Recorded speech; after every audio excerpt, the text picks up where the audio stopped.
কারণ হয়ে দাঁড়ালো, এরা নিজের পতনের কারণ হয়ে দাঁড়ালো।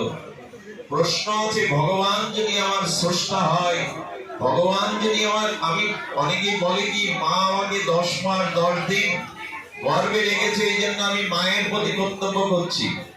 আমি আপনার কাছে প্রশ্ন করছি, মার গর্ভে ওই অন্ধকার মলমূত্রের দ্বারে আপনাকে বাঁচিয়ে রেখেছিল কে? মা চাইলেই গর্ভের সন্তান বাঁচাতে পারে? মা চাইলে কি পারে? কিন্তু ওইখানে আলো বাতাস দিয়ে কে আমাকে বাঁচিয়ে রেখেছিল? সেই উদ্যপদে হেডমুন্ডে মলমূত্রের দুয়ারে আমার মুখ ছিল।